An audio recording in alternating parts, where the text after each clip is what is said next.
محاولات سعودية وباريس يراقب. مارس شهر الحسم بمفاوضات صلاح مع ليفربول. محمد صلاح يستهدف رقما قياسيا في مباراة ليفربول وإيفرتون. زميل محمد عبد المنعم في نيس على قائمة اهتمامات ليفربول الصيفية. ماركا تكشف موقف عمر مرموش من تشكيل مانشستر سيتي ضد ريال مدريد.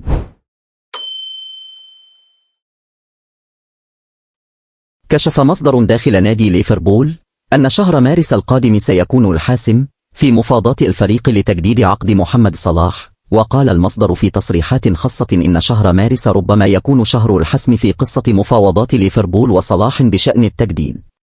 وأضاف المصدر: الفترة الحالية سيكون هناك هدوء ولا يوجد أي تطورات عن آخر عرض قدمه ليفربول لصلاح. وأكمل: خلال شهر مارس ستعود المفاوضات من جديد بين صلاح وليفربول، وهي اللحظة التي سيتم حسم الأمور خلالها إما بالتجديد أو بالتفكير في الخطوة القادمة. واختتم: حتى الآن لا يوجد جديد في العروض المقدمة لصلاح من الخارج، حيث إن السعودية تتصدر العروض وباريس سان جيرمان يراقب الموقف. وينتهي عقد صلاح مع ليفربول بنهاية الموسم الحالي، ولم يتم تجديد عقد اللاعب حتى الآن مع فريقه، كما أنه يحق له التوقيع لأي فريق.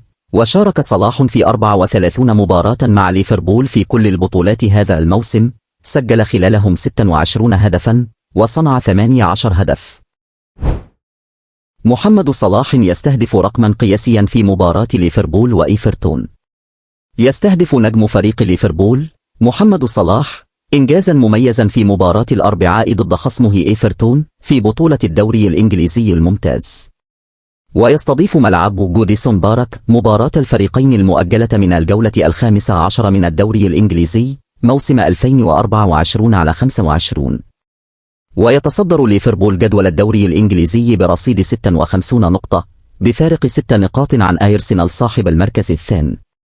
كما يتصدر محمد صلاح جدول هداف الدوري الإنجليزي لهذا الموسم برصيد 21 هدفا بفارق هدفين عن نجم مانشستر سيتي إيرلينغ هالاند. وحسب ما ذكر الموقع الرسمي لنادي ليفربول، فإن محمد صلاح ساهم بشكل مباشر في 21 هدفا في 12 مباراة خاضها الفريق خارج ملعبه في الدوري الإنجليزي لهذا الموسم، بواقع 13 هدفا و8 تمريرات حاسمة.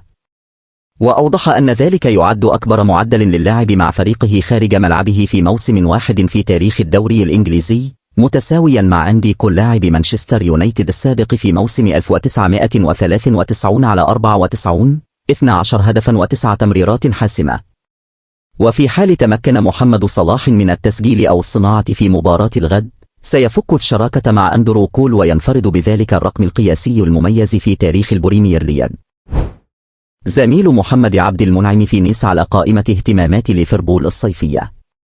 كشفت وسائل إعلامية إنجليزية عن دخول أحد لاعبي فريق نيس الفرنسي دائرة اهتمامات فريق ليفربول في الميركاتو الصيفي القادم. ويعد زميل الدولي المصري والمحترف في صفوف نيس محمد عبد المنعم أحد أبرز اللاعبين الشباب في الدوري الفرنسي، ويحظى باهتمام كبير من عدة أندية أوروبية. ويطمح أرني سلوت المدير الفني لفريق ليفربول إلى إجراء تعزيزات جديدة في خط هجوم الريدز استعدادا للموسم المقبل. ويحتل ليفربول صدارة ترتيب الدوري الإنجليزي الممتاز برصيد 56 نقطة، مع وجود مباراة إضافية مؤجلة أمام إيفرتون غدا على ملعب جوديسون بارك. وأفادت شبكة تيماتوك بأن نادي ليفربول مهتم بالتعاقد مع جناح نيس محمد علي تاشو في فترة الانتقالات الصيفية القادمة. وتابعت الشبكة أن ليفربول يبحث دائما عن اللاعبين الشباب المتألقين الذين لديهم القدرة على أن يكونوا لاعبين من الطراز الأول في المستقبل القريب. وأبدى أرن سلوت إعجابه بالجناح الفرنسي الذي لديه القدرة على اللعب في الجناح الأيسر والأيمن في الخط الأمامي. ويعتبر اللاعب البالغ من العمر 21 عاما واحدا من أكثر اللاعبين تألقا بالدوري الفرنسي في الموسم الحالي. وتمكن محمد على تشو من تسجيل 5 أهداف وتقديم 3 تمريرات حاسمة هذا الموسم من خلال خوضه 25 مباراة مع فريق نيس. ماركا تكشف موقف عمر مرموش من تشكيل مانشستر سيتي ضد ريال مدريد. كشفت صحيفة ماركا الإسبانية عن موقف الدولي المصري عمر مرموش لاعب فريق كرة القدم الأول بنادي مانشستر سيتي من مشاركته ضد ريال مدريد مساء اليوم. عمر مرموش يستعد لخوض أولى مبارياته في دوري أبطال أوروبا عندما يستضيف فريقه مانشستر سيتي نظيره ريال مدريد على ملعب الاتحاد مساء اليوم الثلاثاء في ذهاب ملحق دوري ال1/6. وحسب ما أفادت الصحيفة الإسبانية فسيتم استبعاد عمر مرموش من التشكيل الأساسي لمانشستر سيتي ضد ريال مدريد، وسيكون ضمن البدلاء في ظل تفضيل بيب جوارديولا لدي بروين. وأشارت الصحيفة إلى أن التشكيل المتوقع على مانشستر سيتي يشهد تواجد دي بروين وسافينيو وفودين خلف المهاجم إيرلينغ هالاند في طريقة لعب 4-2-3-1 للمدرب الإسباني بيب جوارديولا.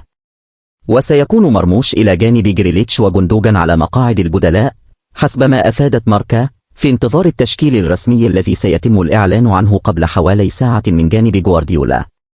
عمر مرموش حتى الآن شارك مع مانشستر سيتي في 3 مباريات، من بينهم مباراتين بالدوري الإنجليزي ضد تشيلسي وأرسنال، قبل أن يشارك في المباراة كاملة أمام ليتون أورينت ببطولة كأس الاتحاد الإنجليزي.